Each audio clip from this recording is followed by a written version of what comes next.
gentlemen, today we have with us a truly distinguished personality, not only a great pediatrician, but someone whose remarkable journey spans literature, theatre, music, cinema, and cultural leadership.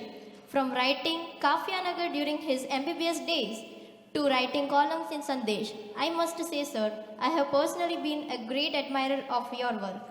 Your contribution as a songwriter in KV Rite Jaish to Ram Lila was inspirable.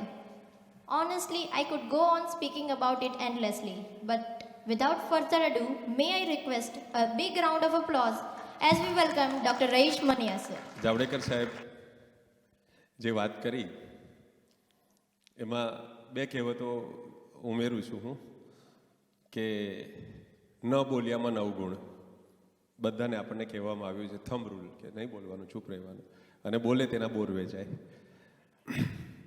તો અમારે લોકોએ આમાંથી હંમેશા બીજી કહેવત જ યાદ રાખવી પડતી હોય છે ડૉક્ટર મૌલિકે ડૉક્ટર વ્યાસ સાહેબે આજે મારે જ્યારે ચણાના ઝાડ પર ચડાવ્યો છે ત્યારે હું મોંમાં મગ નહીં ભરી રાખું થોડા વટાણા વેરીશ એટલે આ બધું ગ્રે એરિયા છે વટાણા વેરું ને બે આપ સૌને જોઈને બહુ આનંદ થાય છે આટલા બધા પીડિયાટ્રિશિયન્સ આંખોમાં ઉમળકો છે હૈયામાં ખુશાલી છે કે આંખોમાં ઉમળકો છે મને ટ્રેન ના હોત ને તો I would have love to listen him for half an hour more પણ મારે 1:45ની ટ્રેન છે એટલે 1 વાગે હું પૂરું કરીશ કે આંખોમાં ઉમળકો છે હૈયામાં ખુશાલી છે કંઈ આજના દિવસની શોભા જ નિરાળી છે ને આવ્યા છો તમે આજે તો લાગે છે મને એવું કે આજે જ છે હોળી ને આજે જ દિવાળી છે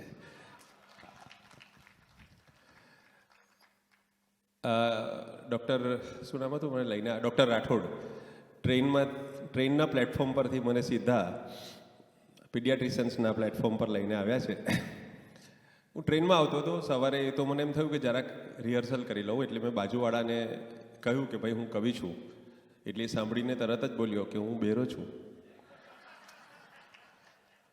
આવા સમયે જાવડેકર સાહેબનો આભાર માનું કે તમને લોકોને બધાને કાન આપીને માન આપીને ધ્યાન આપીને સાંભળવાના મોડમાં લાવી દીધા છો તો આ grand reunion of paediatric department of એમપીસા medical college જામનગરના આપ સૌ એલમનાઈનું હાર્દિક સ્વાગત કરું છું મૌલિકભાઈનો ફોન આવ્યો થોડા દિવસ પહેલાં એટલે મેં હાથો પાડી પણ પછી મને એમ વિચાર આવ્યો કે આ એલમનાઈ છે આટલા બધા ભેગા થવાના છે એમાં મારા પર કેવી રીતે મેમ તમારી નજર મારા પર કેવી રીતે પડી એટલે એમણે કીધું કે નજર તો બહુ ઊંચે હતી પણ પડી રાહત ઇન્દોરી રહ્યા નથી રાહત ફતેહ અલી ખાનને બોલાવી શકાય એમ નથી એટલે આખરે રાહત દરે આવે એવા કવિ તરીકે તમારી પસંદગી થઈ છે મને પૂછતા હતા કે બેને તો બહુ સરસ શું નામ દીકરા તારું મૈત્રી હા તો મૈત્રીએ તો પોતાની રીતે મારો પરિચય શોધીને એ બોલી પણ મને પૂછતા હતા કે તમારા પરિચયમાં શું કહીએ મેં કીધું જો એને લાઇઝની વાત કરી સાહેબે તો આ મૈત્રીએ લાઇઝથી શરૂઆત કરી કે he was a great paediatrician અમારી લાઈફમાં કોઈએ મને કહ્યું નથી કે તમે ગ્રેટ પીડિયાટ્રિશિયન છો આજે મૈત્રીએ કહ્યું તો મેં કીધું કે હું ભૂતપૂર્વ પીડિયાટ્રિશિયન છું એ સિવાય બીજું કંઈ અભૂતપૂર્વ નથી તો મારી સામે જામનગરથી પાસ થયેલા ગુજરાતના સફળ અને સબળ પીડિયાટ્રિશિયન છું હું સુરતનો છું સુરતથી પાસ થયેલો છું એટલે એમ પણ કહીશ કે સુરતનો છું હું વતની એટલે આ આડ લાગે છે કે સુરતનો છું હું વતની મકર સાહેબ એટલે આ આડ લાગે છે શુભેચ્છા પાઠવું છું તો એ સૌને ગાઢ લાગે છે 2013માં મેં પીડિયાટ્રિક પ્રેક્ટિસને તિલાંજલિ આપી અને ફૂલ ટાઈમ હવે આ જે કંઈ કરું છું એ કરી રહ્યો છું તો જે રીતે એક સાધુ સંસારીઓને જુએ એ રીતે હું આપ સૌને જોઈ રહ્યો છું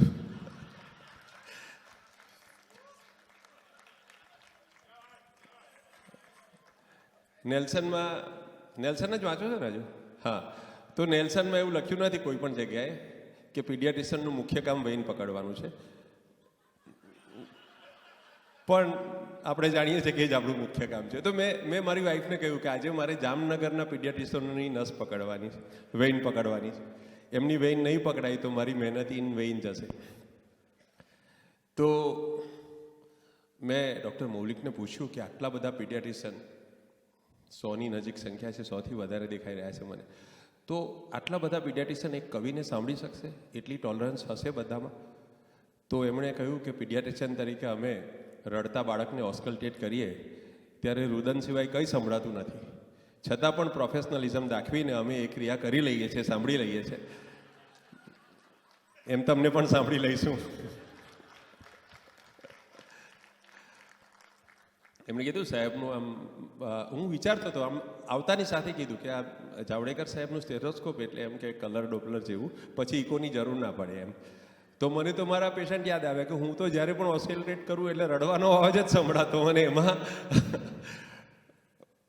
તો આજે ચિંતા ના કરશો, મારી કવિતાનું પ્રમાણ, કવિ છું પણ કવિતાનું પ્રમાણ પોલિયોના ટીપા જેટલું રાખીશ, અને લાફ્ટર ઓઆરએસની જેમ એડલિબ હશે, અને પાછું સાવ એકદમ હોમમેડ ઓઆરએસ જેવું ટેસ્ટલેસ નહીં હોય. આજે મેડિકલ નહીં પણ કોમેડિકલ પેકેજ લઈને આવ્યો છું. Quick acting and long lasting હ્યુમરનો દવા દારૂ. મારી વાતોને બને એટલી થેરાપ્યુટિક ડોઝમાં રજૂ કરીશ, બને એટલી પીડિયાટ્રિક ડોઝમાં રજૂ કરીશ, અને લિથલ બને, ટાઈમર મૂકેલું છે મેં, એ લિથલ બને એ પહેલાં પૂરું કરીશ એવી ભાવના છે. પછી તો હવે તમારી આ પીડિયાટ્રિશિયન કોમ્યુનિટીની ઇમ્યુનિટી કેવી છે એના પર આધાર છે. તો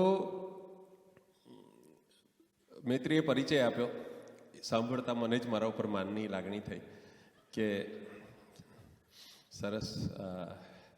તો ઘણી જગ્યાએ છે ને હું પરિચય લખીને મોકલું, અને લખીને ના મોકલ્યો હોય તો બહુ લોચા થાય, ઘણા મોડે બોલવા જાય.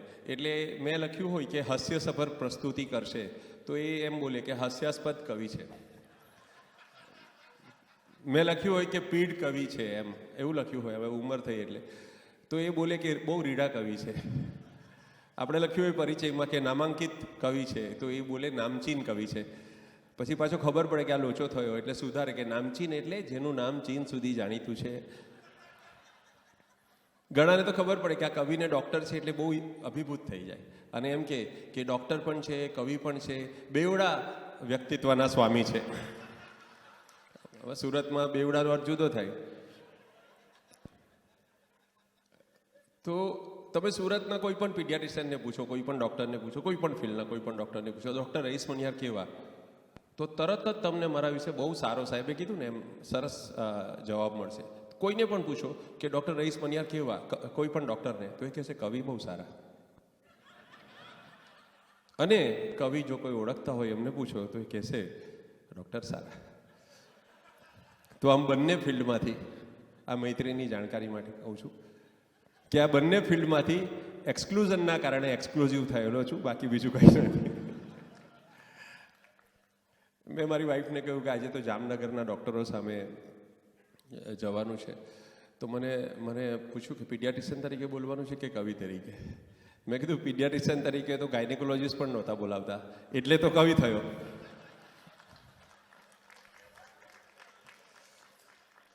તો હમણાં ડૉક્ટર શંકર ને ડૉક્ટર રાઠોડ મને પૂછતા હતા કે એમ સાહેબ તમારી પ્રેક્ટિસ કેવી હતી, એટલે એમને એમ થયું હશે કે આ ભાઈ કેમ છોડી દીધી. એટલે મેં કીધું કે હલો હલો હલો કંઈક બંધ થઈ ગયું એક વસ્તુ. હા, એટલે આ મોનિટર બંધ થઈ ગયું. હા, આવી ગયું. તો મેં કીધું હું paediatrician with special interest in developmental and behavioural psychology આવી પ્રેક્ટિસ કરતો હતો. આવું ટાઇટલ સાંભળે નોન મેડિકો બહુ ઇમ્પ્રેસ થઈ જાય. આટલું લાંબુ ટાઇટલ સાંભળે કે paediatrician with a special interest in behavioural and developmental psychology. પણ પીડિયાટ્રિશિયનને ખબર પડી જાય કે રેગ્યુલર પ્રેક્ટિસ ના ચાલતી હોય એટલે આવા ગતકડા કરવા પડે.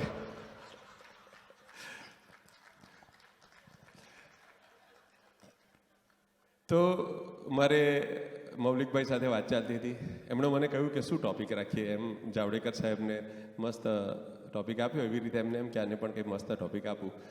એટલે મેં કહ્યું કે ગમે તે સબ્જેક્ટ રાખો, કંઈ પણ રાખો. એટલે ઇમ્પ્રેસ થઈ ગયા કે એમ રઈસભાઈ તમે કોઈ પણ વિષય પર બોલી શકશો. મેં કીધું કે જેમ પંજાબી હોટલમાં તમે ઓર્ડર કંઈ પણ આપો, સબ્જી સરખી જ આવે, એમ મને તમે કંઈ પણ ટૉપિક આપશો હું એ જ બોલવાનો છું જે મને આવડે છે. તો લાફ્ટર મોમેન્ટ્સ એવો broad spectrum non specific topic મેં પસંદ કર્યો છે. ટોપિકની કદી હું ચિંતા કરતો નથી. જે મહાન વક્તાઓ હોય છે, તમારે પણ સાહેબ હવે આમાં પ્રોફેશનલી આવવું જોઈએ એવું મને લાગે. હું બેઠા બેઠા વિચારતો હતો, મેં કહું આ સાહેબને કઈ જગ્યાએ ફિટ કરાય અમારા, કેમ કે હવે જે બધા વક્તાઓ છે ને ગુજરાતના જાણીતા, પેલા આપણે ગાય માટે એવું કે ને કે આ વસુકી ગઈ છે હવે, એમ બધા વક્તાઓ વસુકી ગયા છે. એટલે નવા ગાઈઝની જરૂર છે હવે. તો નહીં, એટલે બહુ સરસ વાત કરી. હમણાં આપણા શાસ્ત્રોમાં દ્વંદ્વ કહ્યું છે અને બહુ સરસ. મારા આખા જીવનમાં, આ તો આજે હાસ્ય બોલવાનો છું, પણ મારું પોતાનો ચોઇસ ઓફ સબ્જેક્ટ જે છે એ ફિલોસોફી રહ્યો છે. અને આઈ ઓલવેઝ બિલીવ કે આપણી પોતાની કોર વેલ્યુઝ હોવી જોઈએ અને એલર્ટનેસ હોવી જોઈએ. કોઈ પણ રૂલ ઓફ થમ્બ પ્રેક્ટિસ માટે, જેમ કીધું એમ ગાઈડલાઇન માટે બરાબર છે, પણ જે થોડુંક આગળ, જેને મહેનત નથી કરવી એના માટે રૂલ્સ બરાબર છે. એ જે વિચારી શકે છે એની પાસે કોર વેલ્યુઝ હોવી જોઈએ પોતાની, અને એલર્ટનેસ હોવી જોઈએ. આ બે વસ્તુ હોય તો કોઈ રૂલ ઓફ થમ્બની જરૂર નથી. તો બહુ મજા આવી sir, wonderful, it was a privilege. તો મેં કહ્યું કે ભાઈ મહાન વક્તાઓ છે ને એ મહાન ઋષિઓ જેવા હોય છે. આપણી સંસ્કૃતિમાં મહાન ઋષિ એને માનવામાં આવે છે કે જેની આજુબાજુ અપ્સરાઓ વિહરતી હોય અને છતાં અપ્સરાઓને ટચ કર્યા વગર પોતાનું તપ પૂરું કરે. એવી રીતે પોતાના સબ્જેક્ટને ટચ કર્યા વગર જે પોતાની સ્પીચ પૂરી કરે એને મહાન વક્તા કહેવાય. તો મારી આવી બધી વાતો સાંભળીને વ્યાસ સાહેબને મૌલિકભાઈ તો ચિંતામાં પડ્યા છે. પછી મારે 4 પંક્તિ કહેવી પડી કે સમજવું નથી જેમણે કંઈ કશું, પણ અમે એમને આજ સમજાવી દઈશું. મગજની કમાનો હશે જેની ઢીલી, ચઢાવી અમે એને ચાવી દઈશું. ઘણીવાર રેતીમાં ખેતી કરી છે, ફસલ મૃગ જળોથી ઉગાવી દઈશું. અમારી ઉપર આપ વિશ્વાસ રાખો, હજારોને ઉઠા પણ આવી દઈશું. તો આપ સૌ જીવનના એ તબક્કા પર છો.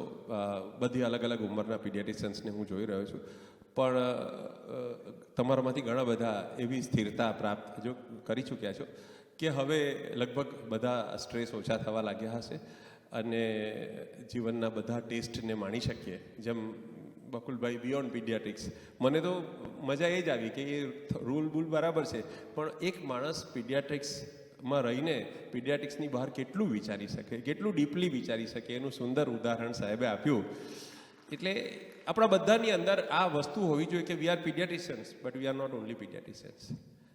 Life is much beyond our area of speciality. એ વસ્તુ જેને સમજાય છે એની લાઈફમાં એ રિટાયર પણ થઈ શકે છે. બાકી 85 વર્ષે પણ રિટાયર ના થવાય. જો તમને પેશન્ટ જોવા સિવાય કંઈ નહીં આવડતું હોય તો તમારા જેવો બીજો કોઈ ખરાબ ડૉક્ટર નથી. તો ઘણાને બીજું કંઈ આવડતું જ નથી હોતું કે પેશન્ટ જોતા ને દવા લખતા જ આવડે, બીજું કંઈ જ નથી આવડતું. So he has to work for 85 years. If he lives for 95 years, he has to see patient for 95 years. તો હું એમ કહું છું કે ગયા દિવસો સતત આ જાતને પુરવાર કરવાના. હાસ્ય પર જઈશ તે પહેલાં 1-2 પંક્તિઓ કવિતાની ખાલી સંભળાવીશ કે ગયા દિવસો તમે આજે એલમનાઈ એસોસિએશન રિયુનિયનમાં ભેગા થઈ શકો છો. બધી તમારી પડોજણ, બધી વ્યસ્તતાને કોરાણે મૂકીને આજે એક દિવસ તમારી જેને આલ્મા મેટર કહેવાય ત્યાં આવી શકો છો. એ જ કેટલી મોટી ફ્રીડમ છે કે ગયા દિવસો સતત આ જાતને પુરવાર કરવાના. હવે બાકીના જીવનને અમે તહેવાર કરવાના. હવે બાકીના જીવનને અમે તહેવાર કરવાના. તો પીડિયાટ્રિશિયન તરીકેના મારા અનુભવમાંથી હું સુરત મેડિકલ કોલેજમાં 88-89થી 91 સુધી પીડિયાટ્રિક્સ કરતો હતો. તો એમાંથી જે ગઝલ આવી એની 4 પંક્તિ પહેલાં કહીશ અને પછી આપણે આગળ વધીશું. કે શબ્દની ચકમક મળી હતી. મારો બેને વાત કરી મૈત્રીએ, એ પહેલો સંગ્રહ મારી પીડિયાટ્રિશિયનના રેસિડન્સીના ફર્સ્ટ યરમાં પબ્લિશ થયેલો. I was first year resident અને મારી પહેલી બુક પબ્લિશ થયેલી. તો પાસ થવામાં કંઈ બહુ મહેનત નથી કરવી પડતી. મારી ગાયનેકની એક્ઝામમાં અને સર્જરીની એક્ઝામમાં 2 એક્ઝામિનરોએ એક્ઝામ નહોતી લીધી, મારી વાઇવા નહોતો લીધો. દે just told me to recite 1 poem અને એ ખાલી એક પોએમ બોલીને હું પાસ થઈ ગયેલો. એટલે આપ તમારા બાળકોને આ શીખવી શકો કે આ રીતે પણ પાસ થવાય. એટલે આ સાચી વાત છે, એકદમ સાચી વાત છે. તો શબ્દની ચકમક મળી હતી, ગીત હું જાતે શીખ્યો, કઈ મળી એવી અધૂરપ, પ્રીત હું જાતે શીખ્યો. અને પીડિયાટ્રિશિયનનો અનુભવ છે કે જન્મ વેળા તે રુદનદય મોકલ્યો તો હે પ્રભુ, કે જન્મ વેળા તે બાળક રડતું ના આવે તો આપણે દોડતા થઈ જઈએ કે જન્મ વેળા તે રુદનદય મોકલ્યો તો હે પ્રભુ. બાળક કે છે 1-2 મહિના રહીને સ્મિત હું જાતે શીખ્યો. 1-2 મહિના રહીને સ્મિત હું જાતે શીખ્યો. એ જન્મ વખતે બાળક રડતું જન્મે છે, પણ એ જે એટેચમેન્ટ, એ જે બોન્ડિંગ, એનું કાળજી લેનારા મમ્મી પપ્પા સાથે, સંસાર સાથે થાય છે, એને વિશ્વાસ આવે છે કે જે જગ્યાએ હું આવી ગયો છું ત્યાં સેફ છું, એટલે એ પહેલું સ્માઇલ એનું થાય છે. તો અત્યારે હું બી જોઈ રહ્યો છું કે ઘણાનું પહેલું સ્માઇલ આવ્યું છે. તો મેં કીધું તેમ social smile is readiness of a child to face all adversities of life. એ જ અરસામાં એના જીવનની પહેલી એડવર્સિટી, 1.5 મહિને સોશિયલ સ્માઇલ આવે, બરાબર. હવે એ જ અરસામાં એના જીવનની પહેલી એડવર્સિટી રૂપે વેક્સિનેશનની એપોઇન્ટમેન્ટ આવે. પીડિયાટ્રિશિયન એને બીજી વાર રડાવે. તો પછી તો પેરેન્ટ, તમને ખબર છે કે બાળકના, આમ પીડિયાટ્રિશિયન બહુ કોમળ, બહુ નાજુક હોય, પણ બાળકના મન પર એમના મા બાપ એક રાક્ષસ, ઇન્જેક્શનધારી રાક્ષસ જેવું ચિત્ર આપણું ઊભું કરતા હોય છે. એટલે પ્રેમિકાનું નામ સાંભળીને પ્રેમીને હૈયામાં કંઈક થવા માંડે, એમ પીડિયાટ્રિશિયનનું નામ સાંભળીને બાળકને ગ્યુટિયલ રિજનમાં કંઈ થવા માંડે છે. તો પણ જેમ મોદી સાહેબે નોટબંધી અને જીએસટીના ઇન્જેક્શન આપ્યા પછી ફરીથી લોકચાહના મેળવી લીધી, એમ પીડિયાટ્રિશિયનો પણ મોટે ભાગે ઇન્ટ્રામસ્ક્યુલર આપ્યા પછી મોડા વહેલા બાળકોનો પ્રેમ જીતી જ લે છે. મેં જોયું છે કે જેમની પ્રેક્ટિસ સારી ચાલે છે ને, એ પીડિયાટ્રિશિયન બહુ વિદ્વાન નથી હોતા. એટલે એ બધા પ્રોફેસર હોય છે એમ નથી કહેતો હું. જેની પ્રેક્ટિસ માર્કેટમાં અને ઇવન ગવર્મેન્ટ ઇન્સ્ટિટ્યૂટમાં જેની પ્રેક્ટિસ સારી ચાલે છે, પીડિયાટ્રિશિયનની ખાસ કરીને, એની સેન્સ ઓફ હ્યુમર સારી હોય છે. કેમ કે બીમાર બાળક તો સાજું થતાની સાથે હસવા માંડે. મારી મોટી ભાગની સેન્સ ઓફ હ્યુમર મારી બાળકોની મમ્મીઓ સાથેની વાતચીતમાંથી આવી છે. બાળકના તો વેલનેસના કોઈ બીજા રિપોર્ટ કરવા પડતા, બાળક હસવા માંડે એટલે બીજા કોઈ રિપોર્ટની જરૂર પડતી નથી. પણ બીમાર બાળકના મા બાપના મોઢે જે સ્મિત લાવી શકે એ ખરો પીડિયાટ્રિશિયન. અને હું ચોક્કસ માનું છું કે પીડિયાટ્રિશિયન હોવું એ સ્ટેન્ડઅપ કોમેડિયન કરતાં સહેલું નથી કામ. તો હળવાશ તરફ જઈએ. 2-3 જેટલો મારો સમય છે એટલા સમયની મર્યાદામાં મારી જે કવિતા છે ને, એનો પહેલો ચાહક એક સરકારી એમ્બ્યુલન્સનો ડ્રાઈવર હતો. શરૂઆતમાં તો શું, હવે સિસ્ટર્સને કવિતા સંભળાવીએ, કમ્પાઉન્ડરને સંભળાવીએ, કોઈ વાર આયાબેનને પણ સંભળાવીએ. અહીંયા એક આવ્યા છે તમારા બહુ જૂના આયાબેન, તો મને પણ અમે યાદ આવી ગયા. તો મારી કવિતાનો જે પહેલો ચાહક હતો ને, તે સરકારી એમ્બ્યુલન્સનો ડ્રાઈવર હતો. એનું નામ બાબુ બાટલી. એટલે બાબુ એનું જન્મસિદ્ધ નામ હતું, બાટલી એનું કર્મસિદ્ધ નામ હતું. હવે તમને હસવું આવ્યું, પણ એ જીવનમાં પ્રગતિ કરી, પ્રમોશન મેળવ્યું, પછી એનું નામ બાબુ બાટલી પડ્યું. પહેલાં બાબુ પોટલી હતો. અચ્છા, અહીંયા પણ પોટલી ફેમસ છે એમને. તો એ બાબુ બાટલી મારી પાસે આવ્યો અને મને કે રહીશભાઈ આ બધી રિક્ષાઓની પાછળ ને ટ્રકની પાછળ શાયરી, એને ખબર કે આ કવિ છે, એટલે મને કે આ બધી રિક્ષાઓની પાછળ ને ટ્રકની પાછળ બધી શાયરીઓ હોય ને. મેં કહું એ હોય, પણ એ હું નથી લખતો. તો કે એમ નહીં, પણ મારી એમ્બ્યુલન્સની પાછળ શાયરી કેમ ના હોય? મેં કીધું હોવી જ જોઈએ. તું શરૂઆત કર, બસ એ જ કરવું છે, તમે લખી આપો. મેં કહું પણ હું એમ્બ્યુલન્સની પાછળ કેવી રીતે? તો કે બસ કે રિક્ષાની પાછળ તું ચલતી હૈ રિક્ષા, ઉડતી હૈ ધૂલ, મૌલિકભાઈ કે હાથ મેં ગુલાબ કા ફૂલ, આવું હોય. હા ને. તો મેં કહું આવું બધું હું ના લખું. તો કે ના મને એવી નથી જોતી, મને એકદમ ડીપ મિનિંગવાળી શાયરી જોઈએ છે. એમ્બ્યુલન્સની પાછળ એવી શાયરી લખો કે જેમાં લોકોમાં જાગૃતિ આવે, અવેરનેસ આવે. મેં કહું ચાલો આ કરીશું આપણે કામ. પછી મેં જે શાયરી લખી આપને સંભળાવું છું કે ઘારી સુરતની ફાંકડી, કે ઘારી સુરતની ફાંકડી ને ભૂસા ભજીયાના ઠાઠ, કે ઘારી સુરતની ફાંકડી ને ભૂસા ભજીયાના ઠાઠ, જો કોઈ પચાવી ના શકે એને ઉપાડે 108.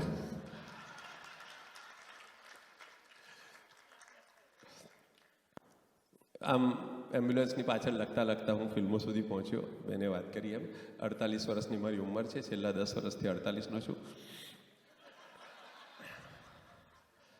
ફિલ્મોમાં રોમેન્ટિક ગીતો લખું છું. રોમેન્ટિક છે આમ, પણ રોમેન્ટિક ગીતો લખું છું. મારી પત્નીને બહુ ફરિયાદ છે ઘણીવાર કે તમારા જેવા પીઢ કવિઓ એમ કે ફિલ્મોમાં, નાટકોમાં બીજાના માટે પ્રેમ ગીતો લખી આપો છો, પોતાની પત્ની માટે, પોતાની પ્રેમિકા માટે કેમ કંઈ રોમેન્ટિક લખતા નથી?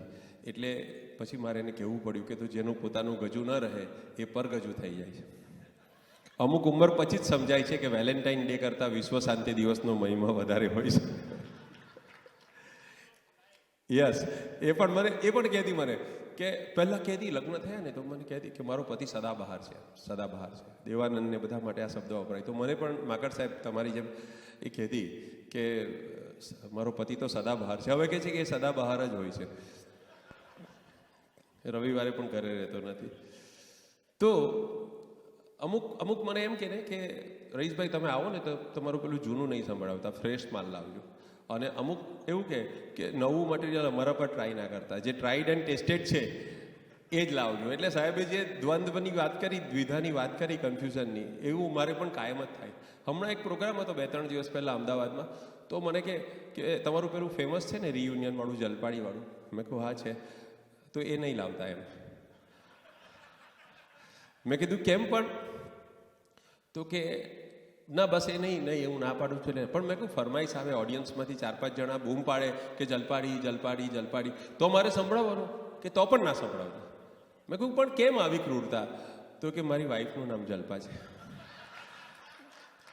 એટલે આજે નથી, અહીંયા મેં ખાતરી કરી લીધી છે કોઈની વાઈફનું નામ જલ્પા નથી. હા હા હા, એટલે ચાલો સરસ.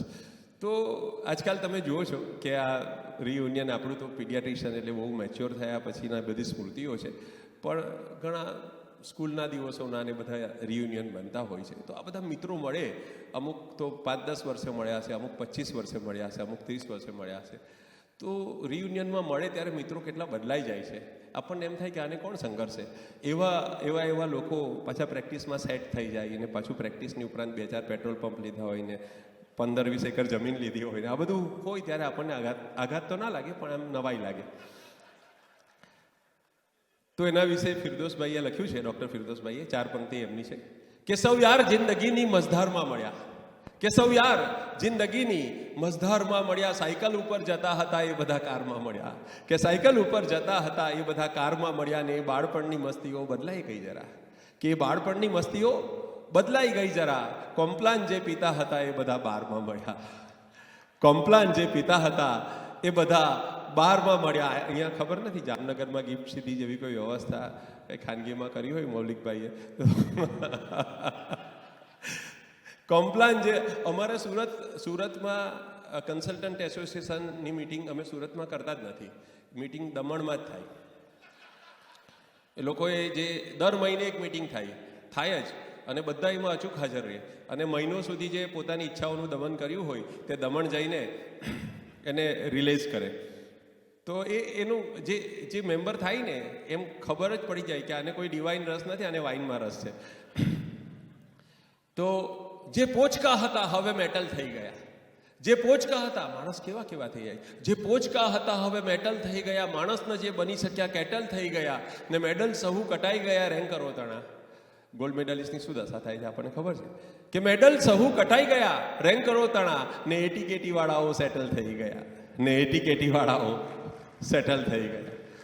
તમે બધાએ તાળી પાડી, પણ નોર્મલી આમાં એટીકેટી વાળા જ તાળી પાડે છે.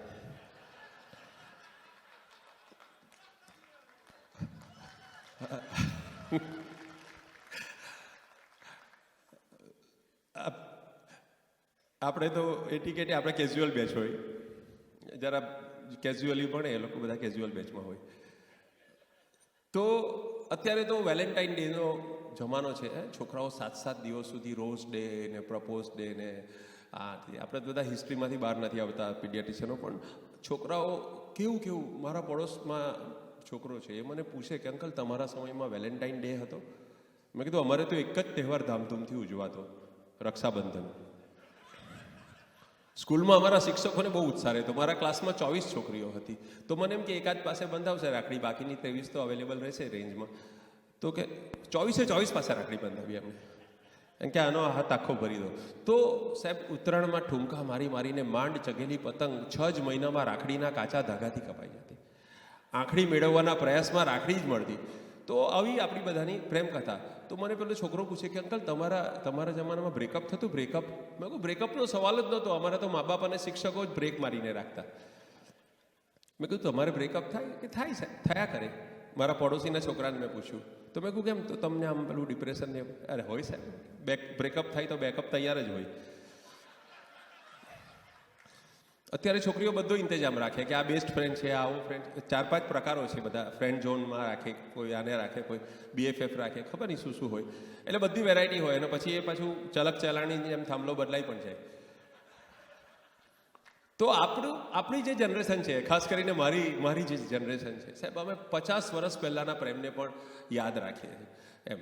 તો આપણે એમ કે કોઈ એને હું ગમતો, મને એ ગમતી, પછી એના લગ્ન થઈ ગયા, પણ અમારી વચ્ચે બોન્ડિંગ કેવો, અમારો પ્લેટોનિક પ્રેમ કેવો કે એના લગ્નમાં દાળ તો મેં જ પીરસેલી, જાન આવેલી તેને. એટલે આ લેવલ પર આપણે અટકી ગયેલા. એટલે પછી અત્યારે આ બધું બહાર આવે. એક શબ્દ છે ક્રશ. મારા પડોશીના છોકરાએ મને પૂછ્યું કે અંકલ તમને ક્રશનો મિનિંગ ખબર છે? મેં કહું આ કશું છુંદાઈ જાય, ક્રશ ઇન્જરી. ના એ નહીં. તો કે બીજું ક્રશ. મેં કહું હા, તો સ્ટ્રોબેરીનું ક્રશ આવે, ઓરેન્જ. ના એ નહીં. તો પછી કે મને કહે છે કે પ્રેમ કરવાની સૂઝબૂઝ ના હોય, ફાવટ ના હોય, ત્રેવડ ના હોય, હિંમત ના હોય, તાકાત ના હોય, એવા લોકો મનમાં ને મનમાં રાખી એને ક્રશ કહેવાય. મેં કહ્યું આ તમારો નવા જમાનાનો શબ્દ છે? તે કે હા. મેં કહું આ ભાવના તો અમારા જમાનાની છે. તો આવા ક્રશ સાથે, આ તો આપણું પીડિયાટ્રિક ડિપાર્ટમેન્ટનું રિયુનિયન છે, એટલે એમાં એવી બહુ ગુલાબી શક્યતાઓ ઓછી છે. પણ છે શક્યતાઓ. હા, મૌલિકભાઈ કહે છે કે છે. તો ઘણીવાર અણધારી રીતે આપણા ક્રશ સાથે મુલાકાત થઈ જવાની સંભાવના હોય છે. એટલે મેં હંમેશા હું કહું છું કે ફેક્ટરી હોય, કારખાના હોય, કોઈ કચેરી હોય, તો યુનિયન અધૂરી માંગણી માટે રચાય. માંગણી તમારી અધૂરી હોય એના માટે યુનિયન રચના થાય. તો રિયુનિયન અધૂરી લાગણી માટે ઘણીવાર રચાતું હોય છે. તો બધા પોતાની could have been would be પ્રેમિકાને મળવાની તમન્ના ઘણીવાર રાખતા હોય છે. આ બહેનો ભાઈઓ બધા જ. એટલે પોતપોતાનો ક્રશ યાદ કરી લો. અને મારો અને મારા પડોશીનું નામ છે હસુભાઈ. અમારા એક રોમેન્ટિક ક્રશની વાત તમને હું કરું છું. હમણાં થોડા દિવસ પહેલાં આવ્યા મારા પડોશી મારા ઘરે, અને મને કહે છે રઈશભાઈ તમને પેલી જલપાડી યાદ છે? જલપાડી. તમે જુઓ કે આપણે મોદી નથી બોલતા, મોદીજી. સાહેબે પણ અડવાણી બોલ્યા, તરત સુધારી લીધું કે અડવાણીજી. ગાંધી તો બોલાય જ નહીં, ગાંધીજી. જીન્નાને નથી લગાવતા જી. પણ એટલો ફરક છે. પણ એવી રીતે છોકરીઓને સન્માન આપવા માટે અમારા સમયમાં રેખાડી, આષાઢી, રીનાડી, જલપાડી, એવી રીતે. એટલે છોકરીઓ ભલે ગમે તે સમજતી હોય, અમે તો માન જ આપવા માટે લગાડતા આવું. તો મેં કહું કઈ જલપાડી? તો કે કેમ 7મા ક્લાસમાં સાતમા ધોરણમાં આપણા ક્લાસમાં બીજેથી ટ્રાન્સફર લઈને આવેલી, તે 7મા ધોરણનું યાદ કરાવે.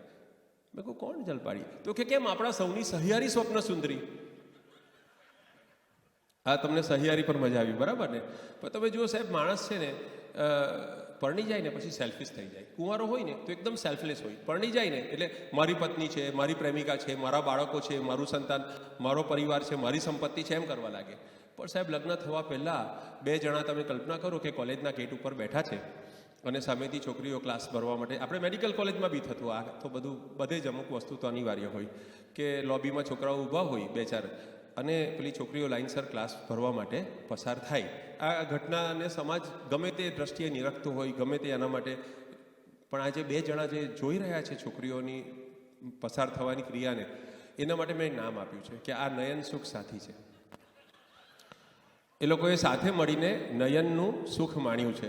એટલે નયન સુખ એટલે સારા, દરેક વસ્તુ માટે સારા શબ્દો હોવા જોઈએ. કેમ કે કન્યાઓને સુકન્યા કહે ને તો સારા વર્ણના માટે કોઈ શબ્દ નહોતો, એટલે મેં સુવર એવો શબ્દ પાડ્યો. તો આવી રીતે મારી ફરજ નિભાવું છું. તો આ નયન સુખ સાથી જે હોય છે સાહેબ, એ નયન સુખ સાથી છે. તમે જુઓ કે આ જે છોકરી પસાર થવાની ક્રિયા છે ને, એમાં છોકરાઓના કેરેક્ટર વિશે ઘણું આવી જાય છે. પણ મેં જોયું છે કે જ્યારે આ નિરખવાની ઘટના બનતી હોય ને તો બહેનો પણ ધીમે ધીમે પસાર થાય છે. છોકરીઓ બરાબર વિચારીને બોલજો કે જ્યારે છોકરાઓ લાઇનસર ઊભા રહીને જોતા હોય, છોકરીઓ ચાલતી ચાલતી જતી હોય, એ પોતે, એટલે એમાં એમનું કંઈ ખરાબ નથી. એક સમાજ ઉપયોગી, સમાજના હિતમાં એમને પણ એક કાર્ય કરવાનું છે. એટલે એ પોતાની જવાબદારીનો ભાગ સમજીને ધીરે ધીરે પસાર થાય છે, પેલા છોકરાઓ શાંતિથી જોઈ શકે એટલા માટે. અને પાછું એમાં કેવું કે છોકરાઓ જોતા હોય 1-2 ને જ ખુશ બધી થાય.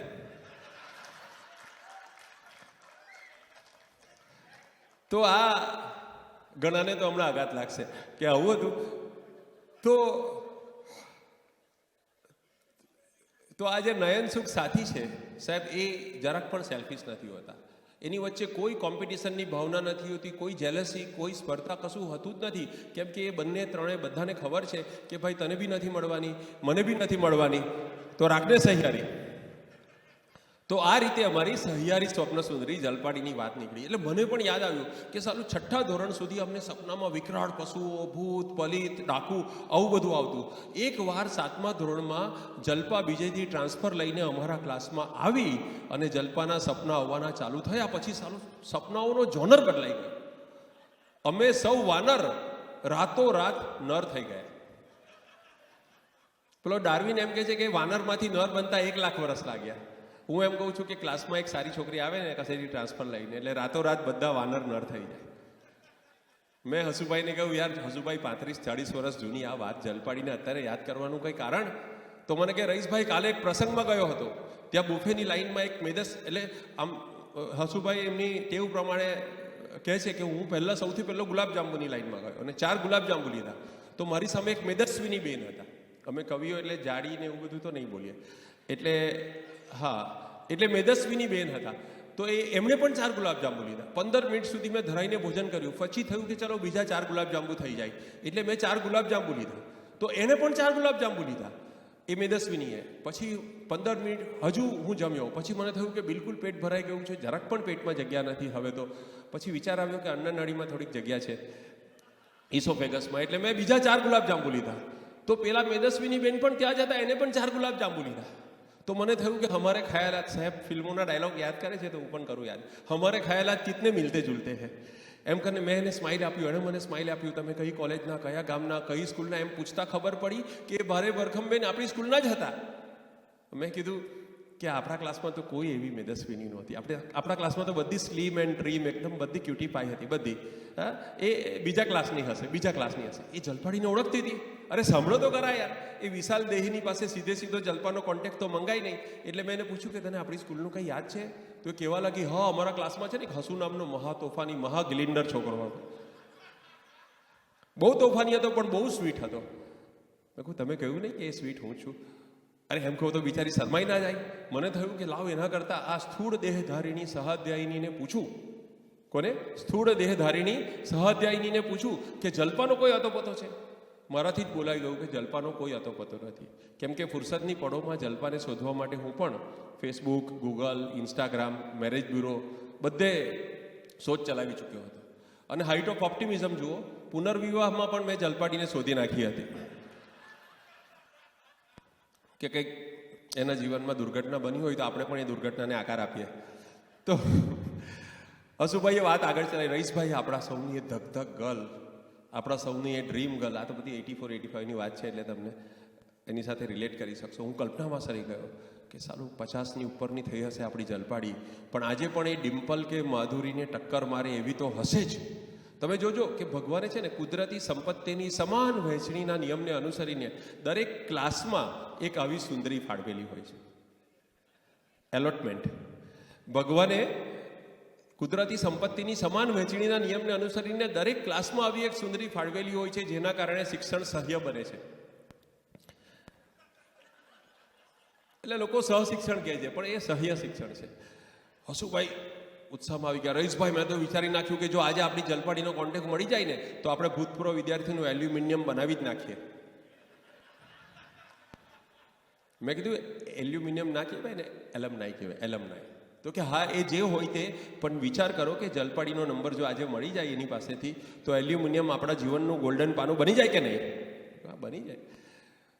કોઈ એને ખબર હતી જલપાડી વિશે? નહીં જ ખબર હોય. હસુભાઈ કહે છે ના ખબર હોત ને તો સારું થાત. મેં કીધું કેમ આમ અશુભ બોલો છો? તો કે 120 કિલોવાળી મેદસ્વીની બોલી કે હું જ જલપા છું. હું આઘાતમાં સરી પડ્યો. હસુભાઈ, જલપા તમારી સામે હતી.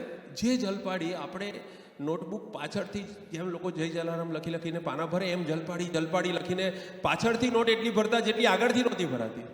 બધે ભીતો પર ને બધે નામ કોતરી આવતા જલપાડીનું. એ જલપાડી તમને રૂબરૂ મળી સામે અને તમે એને ઓળખી ના શક્યા. હસુભાઈએ પણ ડૂસકો મૂકવાનું જ બાકી રાખ્યું.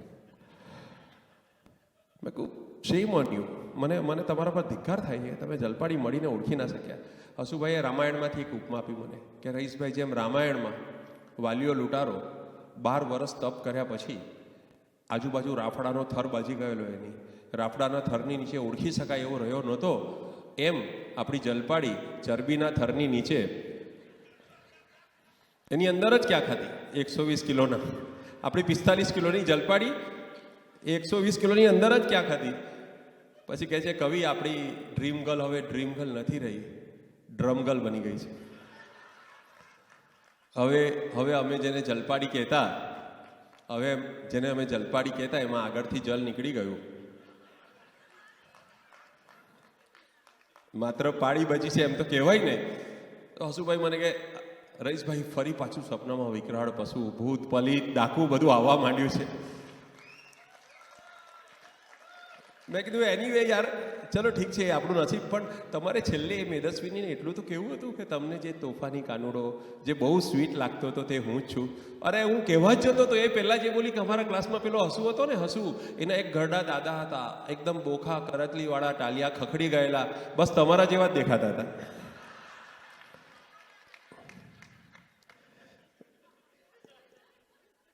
તો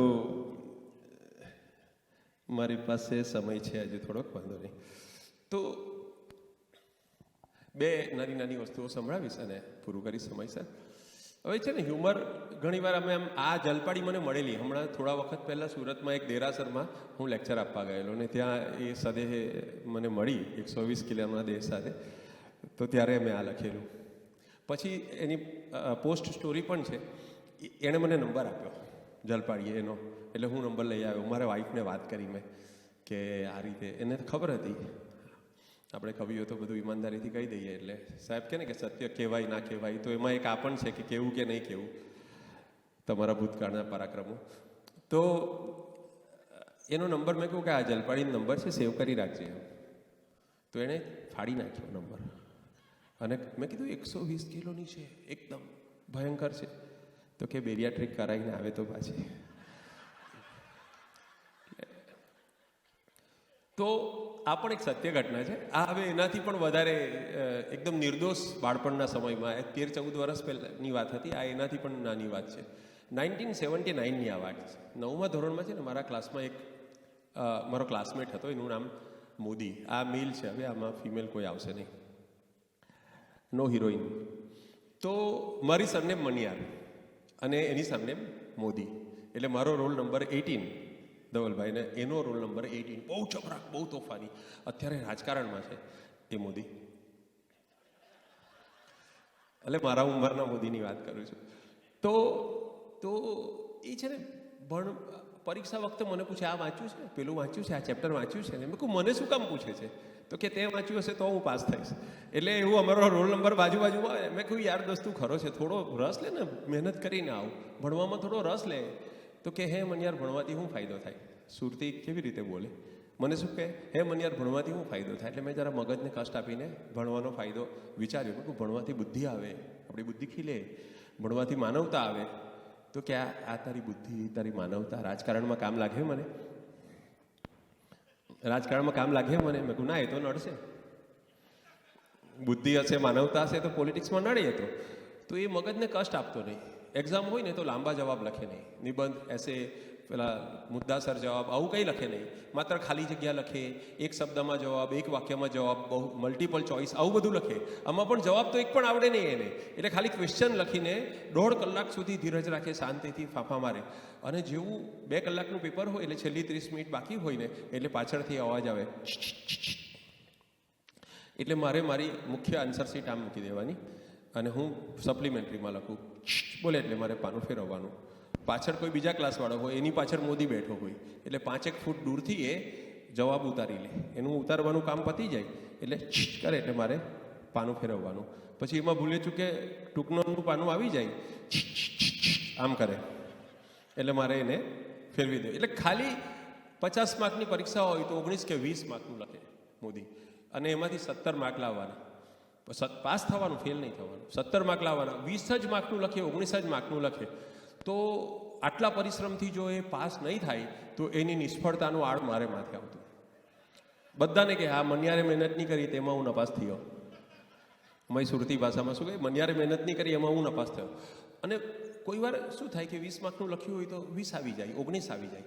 તો આ 2 માર્ક 17 જ જોઈતા હતા અને 19 આવી ગયા. તો મને કે આ 2 માર્ક વધારાના આવ્યા એને હું ધોઈને પીવાના. તો આ 2 માર્ક જેટલું વધારે લખાઈ ગયું એ આત્મવિશ્વાસનો અભાવ જ ને, એવો અફસોસ એને કોરી ખાતો.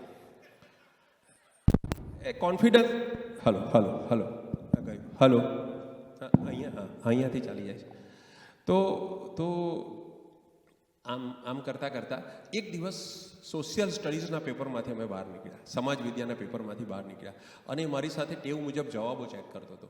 પરીક્ષા પહેલાં નહીં વાંચે, પરીક્ષા પછી વાંચે. એ જવાબ લખી લાવે ને પછી ટેલી કરે. તો મને કહે છે નાગરિક શાસ્ત્રની પહેલી ખાલી જગ્યામાં 250 ખાલી આન્સર જ વાંચે. એટલે મારે સવાલ જોવાનો કે રાજ્યસભામાં ખાલી જગ્યા સભ્યો હોય છે. મેં કીધું 250 બરાબર છે. તો કે 1 માર્ક પાક્કો, 1 માર્ક પાક્કો. પછી મને કે બીજીમાં 35. એટલે મારે પાછું જોવાનું રાષ્ટ્રપતિ બનવા માટે ઓછામાં ઓછી ઉંમર 35 હોવી જોઈએ. મેં કહ્યું સાચું, 2 માર્ક પાક્કા, 2 માર્ક પાક્કા. મોદી ખુશ થાય. મને નવાઈ લાગી કે સર 5 ફૂટ દૂરથી એ માણસ જુએ છે એને 250 અને 35 વંચાયું તો એક્યુટી ઓફ વિઝન કેટલી કહેવાય. આવા વિઝન સાથે તો માણસ 2047નું વિઝન જોઈ શકે. તો એ પછી મને કહે છે 2 માર્ક પાક્કા. ત્રીજીમાં શાળાની મૂતરડી.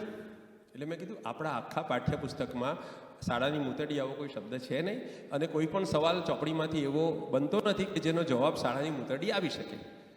તો કે હોશિયારી રહેવાથી નહીં, તારામાંથી જ લખ્યું છે. મેં કહું પણ આવો કોઈ સવાલ પરીક્ષામાં પૂછાયો નથી. તો કે તું જો પેપરમાં, હું કંઈક ખિસ્સામાંથી થોડી લખવાનો છું, તારામાંથી જ લખ્યું છે. એટલે પછી મેં જોયું કે ગુજરાતના રાજ્યપાલ ખાલી જગ્યા છે. મેં કહ્યું તું શું લખી આવ્યું? તો કે શાળાની મૂતરડી. મને કે જવાબ બોલ. કે શારદા મુખર્જી. સત્ય ઘટના છે, આ બનેલી ઘટના છે. ઉપરથી લખતો લખતો આવ્યો 250, 35. પછી ખબર નહીં પડી કે આ શું છે. શાળાની મૂતરડી. પછી મને કે પછી તો પેલો 17 માર્કનો સરવાળો થવો જોઈએ ને. એટલે કે હે મને યાર અડધો માર્ક તો આપ્યો કે નહીં. 1 માર્કનો સવાલ છે પણ અડધો. મેં કહું કેમ? તો કે આ મૂતરડી મુખર્જી બધું સરખું જ છે ને એમ કે. પછી મને કે અક્ષર મોટા કાઢ, અક્ષર ચોખ્ખા કાઢ, તારા લીધે બીજાની ફજેતી થાય છે એનો ખ્યાલ કર.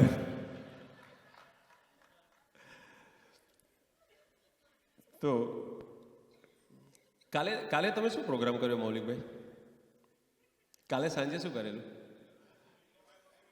અચ્છા, સાહેબે ગાયું? કયું ગીત ગાયું સાહેબે? હા, સોચેંગે તુમે પ્યાર કરેંગે કે નહીં. હજુ આ ઉંમરે વિચારે સાહેબ. એમના ઇન્ટરેસ્ટ એટલા બધા વેરિડ છે ને કે હજુ વિચારી રહ્યા છે. એટલે એમાં એમના જીવનમાં પ્યાર કરતા સોચનું મહત્વ વધારે છે એમ પુરવાર થાય છે. સોચેંગે તુમે પ્યાર કરું કે નહીં એ નક્કી નથી, પણ સોચીશ તો ખરો છે એમ. વિચાર મહત્વનો છે. ફિલસૂફ માણસ છે. તો આ જે કાલે કેટલાએ ગાયું, હાથ ઊંચો કરો ને. સિંગિંગ કેટલાએ કર્યું સાહેબ? એક બીજા હવે તો નહીં કરશે, એમને ખબર છે કે આ ફિલ્મ ઉતારશે. ઓકે એનીવે, તો હમણાં છે ને હું મારી ગાયકીની વાત કરું છું. મને હમણાં પૂછતા હતા રાઠોડભાઈ, ડૉક્ટર રાઠોડ, કે સાહેબ તમે ગાઓ પણ ખરા કે? એટલે એને જે જવાબ આપવાનો હતો એ અહીંયા આપું છું હવે હું. કે એક કવિ સંમેલનમાં હમણાં પુરસ્કાર આપવાના બદલે આયોજકે ગિફ્ટ આપી, ખોખું આપ્યું. ખોખામાંથી એક લાલ રંગનું માઇક નીકળ્યું અને એની સાથે જોડાયેલો એક વાયર નીકળ્યો. પછી મેં કીધું કે આ શું છે? તો કે આ તો કેરિયોકી માઇક છે, એની અંદર બધા ગીતો ભરેલા હોય, ગીતોનું મ્યુઝિક તમારે. તો એ માઇકનો ઉપયોગ કરવા માટે હું ગાયક બન્યો. તો બાળપણમાં ડાયરી કોઈ આપેલી, તો એ ડાયરીનો ઉપયોગ કરવા માટે કવિ બન્યો. એ રીતે આ માઇકનો ઉપયોગ કરવા માટે હું ગાયક બન્યો. બાળપણમાં જ્યારે બાથરૂમની કડી ખરાબ હોય ત્યારે અમારે ફરજિયાત, આપણે હોસ્ટેલમાં તો ઘણી વાર આવું થાય, ફરજિયાત ગાવું પડતું. એ રીતે નહાતી વખતે હું ગાઉં એટલે સંગીત સાથે મારે સ્નાન સૂતકનો સંબંધ છે એમ પણ કહી શકાય. મારા પડોશી હસુભાઈ મને કે રહીશભાઈ સંગીતમાં તો ઘરાના હોય, તમારા ઘરાનાનું નામ શું? મેં કીધું બાથરૂમ ઘરાના. તો કે તમારા ઘરાનાની વિશેષતા શું? મેં કહું અમારા ઘરાનામાં ઢોલના બદલે ડોલથી કામ ચાલે અને તબલાના બદલે ડબલાથી કામ ચલાવવામાં આવે છે. અમારા વખતે જો ઇન્ડિયન આઇડોલ હોત તો ચોક્કસ મેં ડોલથી લઈને આઇડોલ સુધીની યાત્રા કરી હોત. ગાતા પહેલાં કાયમ હું કહેતો, હસુભાઈ મારા તો લોહીમાં જ સંગીત છે. અને એમ કરીને મારા ગાયનનો નમૂનો સાંભળ્યા પછી હસુભાઈ મને કહેતા કે રઈસભાઈ તમારા લોહીમાં સંગીત હશે એની મને ના નથી, પણ એ લોહી ગળા સુધી પહોંચતું નથી. ઇસકેમ યાદ અહીંયા. તો પછી મેં થોડું વધારે ગાયું, એમને પુરાવો 2-2.5 કલાક સુધી ગાયું. એટલે હસુભાઈ મૌન થઈ ગયા. મેં કીધું તમે યાર ખરા છો, તમે એક ઉગતા કલાકારને દાદ નથી આપતા. હસુભાઈ કે તું માંગે તો જાયદાદ આપી દઉં, પણ આવા ગાયન માટે દાદ નહીં આપું. એટલે મેં કીધું યાર તમારી શ્રવણ કરા કાચી છે, તમારું લિસનિંગ તમને શ્રવણ કરતાં આવડતું નથી. હસુભાઈ કહેવા લાગે આવું શ્રવણ કરવા કરતાં તો કોઈ દશરથ વિંધી નાખે ને તો સારું. તો મોડે મોડે જાવડેકર સાહેબની જેમ મને પણ ઈચ્છા થઈ કે નહીં સ્ટેજ પરથી ગાવું જોઈએ. એટલે મેં સંગીત શીખવાનું શરૂ કર્યું. બાકાયદા સાહેબ ક્લાસીસ જોઈન કર્યા. મોબાઈલ પર યુટ્યુબ પર ફ્રી ક્લાસીસ હતા, ઇન્ટરેક્ટિવ ક્લાસીસ હતા. તમે ગાઓ ને એટલે એ સામે માર્ક્સ આપે કે કેવું ગાયું તમે. તો જેવું જેવું હું ગાવાનું ચાલુ કરું ને તરત મોબાઈલ હેંગ થઈ જાય, એટલે અપિયર જ ના થવા દે. એટલે હું એક અમારા સંગીતકાર મિત્ર છે એની પાસે ગયો. મેં કીધું આવું કેમ થાય? કે રઈસભાઈ તમારે બોલવામાં આડેધડ ચાલે, ગાવામાં સાધના કરવી પડે, આરાધના કરવી પડે, રિયાઝ કરવો પડે. મેં કહું આ સાધના આરાધના રિયાઝ આ બધા ક્યાં મળે? અરે એમ નહીં, પ્રેક્ટિસ કરવી પડે. એટલે મેં કહ્યું એમ? તો કે રોજ સવારે 5 વાગે ઉઠવું પડે અને 5 વાગે ઉઠીને સા એમ કરવું, સા આમ કરવું પડે. એટલે હું રોજ સવારે 5 વાગે ઉઠીને મેં સા કરવાનું ચાલુ કર્યું. એટલે જેવો હું સૂર છેડું સા, એટલે પડોશીનો ટોમી ભસવા માટે હું આલાપ લઉં અને એ વિલાપ કરે, એ કૂતરો વિલાપ કરે. હું સરગમ ગાઉં અને એનું સર ગરમ થાય. હું તાન લઉં અને એને તાણ થાય, એટલે એ ભસે. મેં મારા પડોશી હસુભાઈને ફરિયાદ કરી કે યાર તમારો ટોમી તો ભસે છે હું ગાઉં છું ત્યારે. મેં કહ્યું તમારો ટોમી તો ભસે છે? તો કે શરૂઆત કોણ કરે છે? તો જાનવર ભસે કે નેબર હસે એનાથી મારી સાધના અટકી નહીં. એમની પીડાને હું ઈર્ષા સમજ્યો. પછી તો મિત્રો મને સાંભળે એટલા માટે હું બધાને જમવા બોલાવતો અને જમવા પછી તરત ગાવાનું ચાલુ કરું. એટલે મિત્રો સાંભળ્યા વગર ભાગી જતા કંઈ ને કંઈ બહાનું કાઢીને. પછી મેં પેત્રો બદલ્યો, પહેલાં ગાવાનું રાખતો અને પછી જમવાનું રાખતો, તો મિત્રો જમ્યા વગર ભાગી જતા. પછી પણ ધીરે ધીરે મને ખ્યાલ આવી ગયો કે સફળ અને ટકાઉ કરાઓકે સિંગર બનવા માટે, આજકાલ છે ને કરાઓકે સિંગરનો બહુ ત્રાસ, તમારામાંથી કેટલા છે મને ખબર નથી, પણ આ એના પરથી લખેલું છે મેં. સફળ કરાઓકે સિંગર બનવા માટે 2 જ આવડત જરૂરી છે. એક, તમારા અવાજથી બીજા વાજ આવી જાય છે એનો ખ્યાલ તમને પોતાને ના આવવો જોઈએ. અને બીજું, તમારો સૂર ન સમજે એ અસુર, એમાં તમારો કોઈ કસૂર નહીં.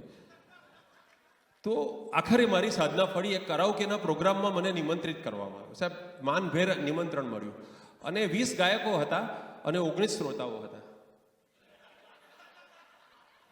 તમે ઊંધું સમજ્યા સાહેબ, જેનો વારો આવે એ ઉપર જાય.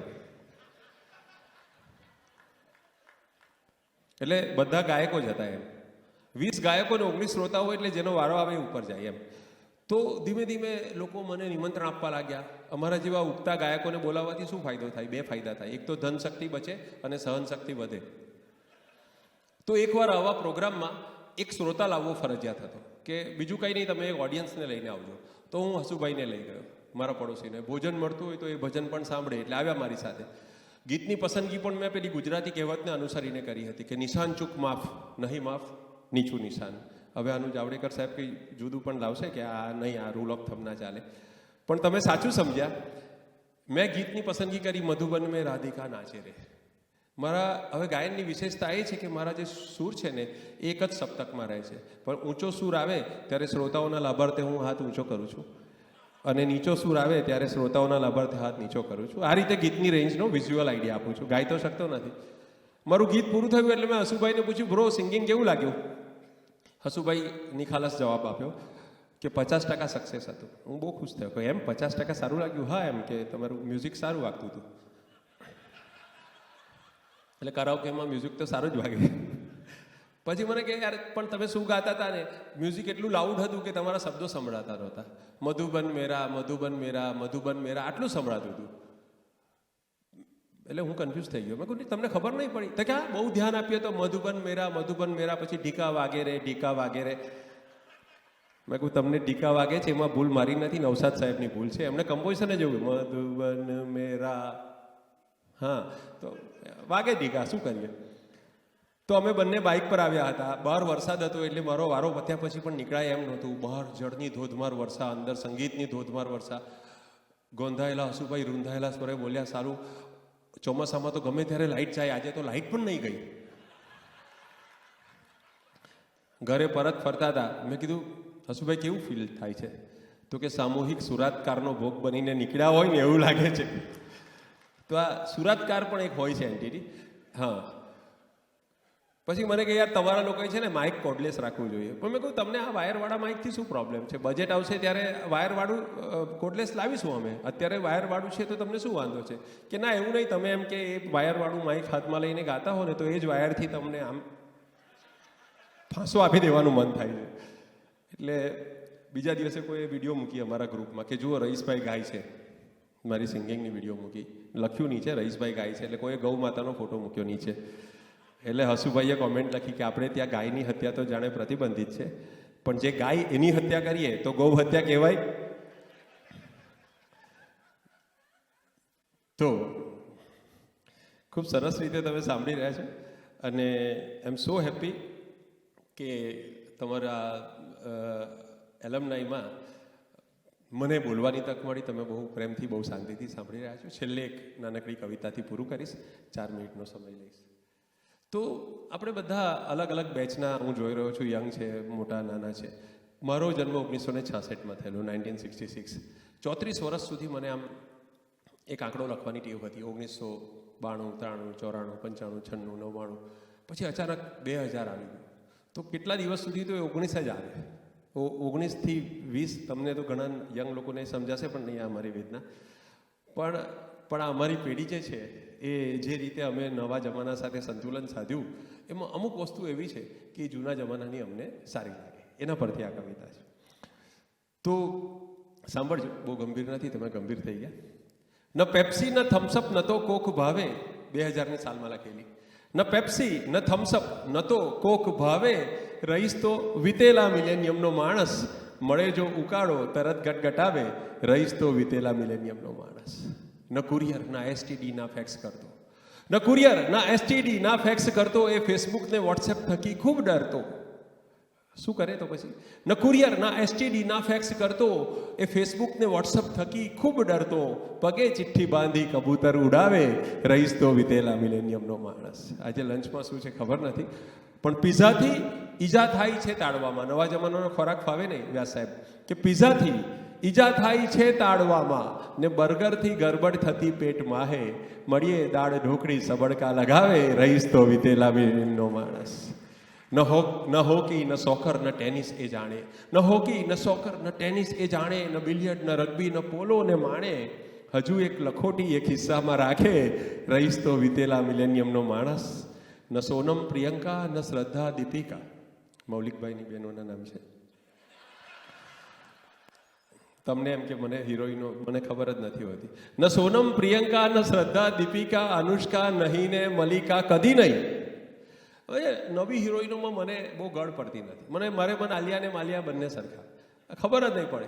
એક બહુ લાંબી 6 ફૂટની હિરોઈન છે. હવે એ દીપિકા છે કે કેટરીના છે એ જ મને ખબર. મેં મારી વાઈફને કીધું કે હું બહુ કન્ફ્યુઝ થાઉં છું, આ દીપિકા છે કે કેટરીના છે મને ખબર નથી પડતી. કે એમાં તારો કંઈ વાંક નથી, એમાં તો પેલો રણવીર પણ કન્ફ્યુઝ થાય છે. એટલે તો પણ હું જોઉં ખરો, મને નવી હિરોઈનોમાં રસ નહીં, પણ એમ બાજુમાં બેઠો વાઈફની અને એ ટીવી જોતી હોય તો હું જોઉં ખરો. એમ હમણાં એક સ્ત્રી 2 નામનું પિક્ચર ચાલતું હતું, એટલે મેં મારી સ્ત્રી 1, બહુ સરસ હિરોઈન હતી એ કોઈ, તો મેં મારી સ્ત્રી 1ને બહુ શ્રદ્ધાપૂર્વક પૂછ્યું કે આ કોણ? તો મને કહે છે કે આ શક્તિ કપૂરની દીકરી છે. એ કેદારનાથ નામનું મૂવી ચાલતું હતું, એક સારા ચહેરાવાળી છોકરી હતી. મેં કીધું કે આ કોણ છે? તો કે આ સૈફ અલી ખાનની દીકરી છે. પછી એવી રીતે બીજી, તો કે આ અનિલ કપૂરની દીકરી, આ સુનિલ શેટ્ટીની દીકરી, આ ચંકી પાંડેની દીકરી છે. આવા જવાબ આપે, હિરોઈનનું નામ નાખે. પછી મને ધીમે રહીને ખ્યાલ આવ્યો કે આમ કરીને મારો પિતૃભાવ જાગૃત કરવા માંગે છે, કે તને ખોટો ભાવ જાગૃત થઈ રહ્યો છે. તો ન સોનમ પ્રિયંકા ન શ્રદ્ધા દીપિકા, અનુષ્કા નહીં ને મલિકા કદી નહીં, હજુ એને નરગીસ સપનામાં આવે, રહીશ તો વિતેલા મિલેનિયમનો માણસ. Thank you very much sir. It was really my privilege and pleasure to be here, be part of your celebration. અને આજથી મને પણ જામનગરનો એલ્યુમનાઈ ગણજો તમે લોકો. સરસ. તમે જીવનના કારકિર્દીના જે પણ તબક્કામાં હો, બધા જ એક દિવસ પોતાના જીવનને જાવડેકર સાહેબની જેમ સફળ સાર્થક આપણે બનાવીએ, અને એક પીડિયાટ્રિશિયન તરીકે અને એક માનવી તરીકે બંને રીતે. Beyond paediatrician we are all human beings. છેલ્લે 4 પંક્તિ ખાલી કહીશ કે આ મારું છેલ્લે બહુ લાંબુ ચાલે છે ઘણીવાર, પણ આ છેલ્લું જ છે. આ છેલ્લું. મને કોઈ કહેવા, નમ્રતાબેન કહેવા નહીં આવતા હે, બસ આ 4 જ લાઈન. હા, તો પણ બહુ નમ્રતાથી એમણે કીધું, પણ તો પણ પાછી માફી પણ માંગી. તો 4 લીટી કે ક્યારેક બળ લગાવીને તરવાનું હોય છે, ક્યારેક બળ લગાવીને એફર્ટ્સ.